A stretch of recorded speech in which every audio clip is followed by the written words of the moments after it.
Stand with me on a small flattened hilltop, watching men dig pits and drive stakes into ground they have chosen specifically because it will kill horses before it kills them.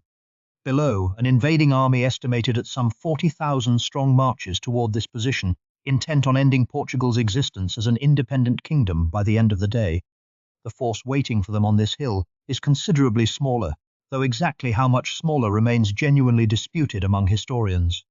What is not disputed is that if this afternoon goes the way the invaders expect, there will be no separate Portuguese crown left to inherit by nightfall, and the very idea of an independent Portugal, distinct from its much larger neighbour, may simply cease to exist. What does it actually take for a kingdom half the size of its rival to keep its own independence in a single afternoon? If you want the real, verified story of the battle that decided whether Portugal would even continue to exist as its own country, subscribe now. There's more of exactly this waiting for you. The road to this hilltop begins 2 years earlier, in 1383, when King Fernando I of Portugal dies without a surviving son. His only child, Beatriz, has already been married off to King Juan I of Castile, a match arranged specifically to bind the two crowns together, and under the marriage settlement Fernando's widow, Leonor Teles, assumes the regency in Beatriz and Juan's name. For a great many Portuguese nobles and commoners alike, this arrangement looks less like a royal marriage, and more like the quiet absorption of their entire kingdom into its much larger neighbour. Opposition to that absorption finds its focus in an unlikely figure. João, master of the military order of Avis, an illegitimate son of an earlier Portuguese king, with no strong hereditary claim of his own but a growing following among people determined not to become Castilian subjects. The rebellion he leads opens with real violence rather than political manoeuvring. In December 1383, João and a group of conspirators murder Conde Andeiro, Leonor Teles' own lover and the regent's chief political ally, a killing that transforms a succession dispute into open civil war within days. The rebellion's confidence in facing Castile directly does not come from nowhere. A full year before Aljubarrota, in April of 1384, Nuno Alvares Pereira already proves that a badly outnumbered Portuguese force can beat Castilian cavalry outright. At Atoleiros, roughly 1,400 Portuguese troops under his command face a Castilian force nearly 4 times their size, and Pereira wins that fight using a defensive infantry square, soldiers standing shoulder to shoulder facing outward in every direction at once, a tactic directly inspired by English formations from the ongoing 100 Years' War. The Portuguese reportedly take no casualties at all at Atoleiros, while inflicting heavy losses on the retreating Castilians, a result that does more than win one battle. It gives Pereira and the wider Portuguese cause genuine proof that disciplined infantry holding the right ground can beat a much larger mounted force, a lesson he carries directly into the far larger test still waiting at Aljubarrota. By 1385, that civil war has hardened into full invasion. Juan of Castile, determined to claim the Portuguese throne through his wife's disputed inheritance, crosses into Portugal with an army modern estimates place at roughly 40,000 men, a force that also includes Aragonese and French allies along with Genoese crossbow mercenaries, considerably larger than anything João of Avis can hope to match in raw numbers. What João's side lacks in size, it partially offsets with an alliance considerably older than this specific war. English longbowmen, veterans of England's own ongoing wars in France, arrived to fight alongside the Portuguese under the terms of an alliance treaty signed in 1373, an agreement between England and Portugal that, remarkably, remains formally in effect to this day, making it the oldest continuously active alliance anywhere in the world. Roughly 100 of these longbowmen take their place in the Portuguese line, bringing with them a weapon and a battlefield discipline honed against heavy cavalry on some of the most consequential battlefields of the entire 100 Years' War. If the idea that the alliance fighting alongside Portugal on this hilltop is still technically active today interests you as much as it interests us, our members get more of exactly this kind of decision-by-decision breakdown, first and uncut. It's there whenever you want to go further with us. Now watch Nuno Alvares Pereira, João's own military commander, choose the exact ground this entire war will actually be decided on. You watch Pereira select a small, flattened hilltop near Sao Jorge, protected on its flanks by natural ravines that will make it difficult for the much larger Castilian force to simply flow around and envelop the smaller Portuguese line. He has his own men dig concealed pits and plant sharpened stakes across the most obvious approach, obstacles built for exactly one purpose: breaking the momentum of a heavy cavalry charge before it ever reaches Portuguese infantry at all. This is not a battle Pereira intends to win through numbers he simply does not have.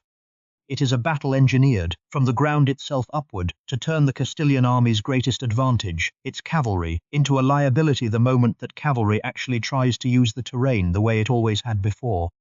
If watching a badly outnumbered commander choose to win a battle with a shovel, but if a single sword is ever drawn interests you the way it interests us, that same kind of decision-by-decision history is exactly what our members get first, and uncut. Now feel that Castilian cavalry actually meet the ground Pereira chose for them. You watch the Castilian charge come apart exactly where Pereira intended it to, horses stumbling into concealed pits, and impaling themselves on driven stakes before their riders ever close the distance to Portuguese lines, momentum that should have crushed a smaller infantry force instead collapsing into chaos and confusion at the worst possible moment.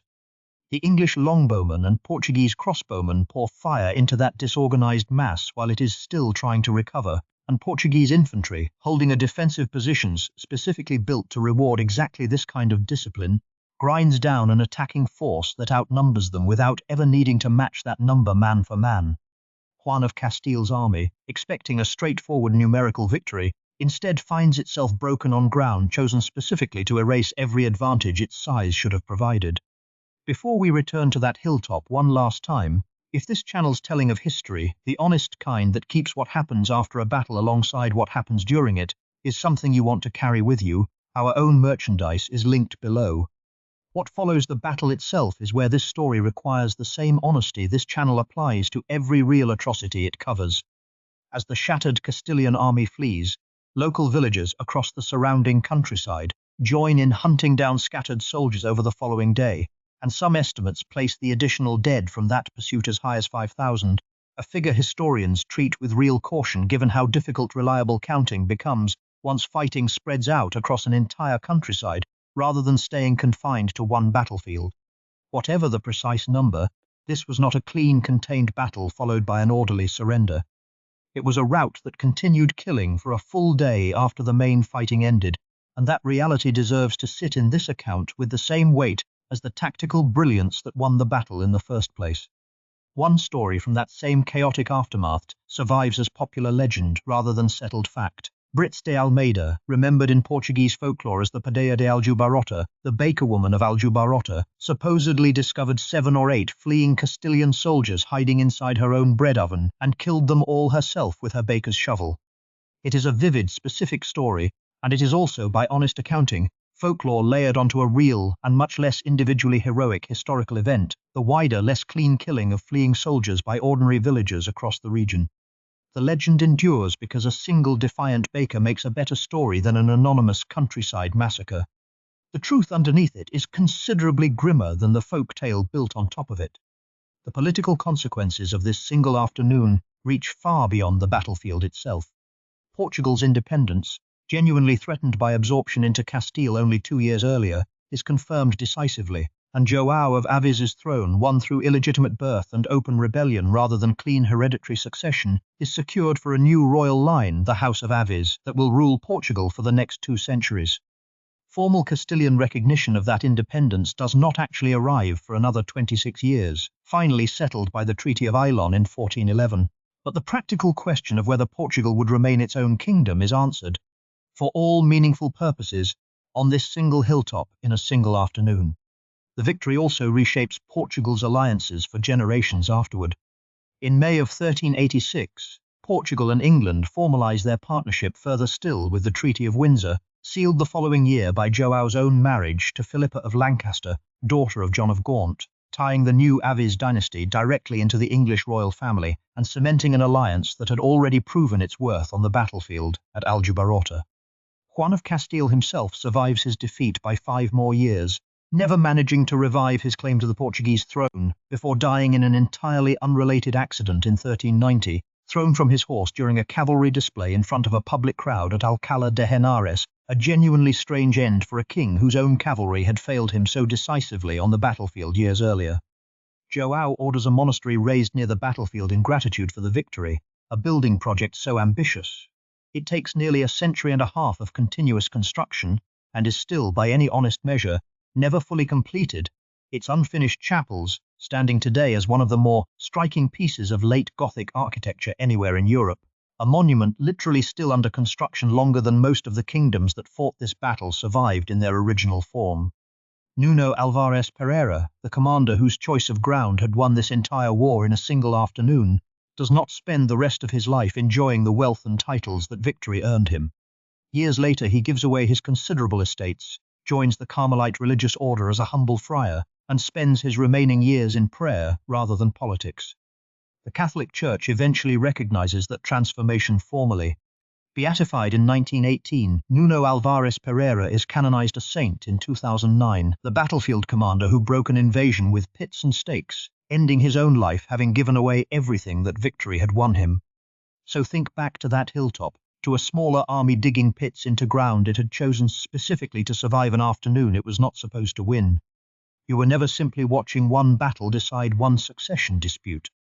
You were watching a kingdom's entire future engineered out of terrain and discipline rather than raw numbers. An alliance signed 12 years earlier still paying off in longbowmen on a foreign hilltop and cemented afterward by a royal marriage. A rival king who survived the battlefield only to die, thrown from a horse in front of a cheering crowd.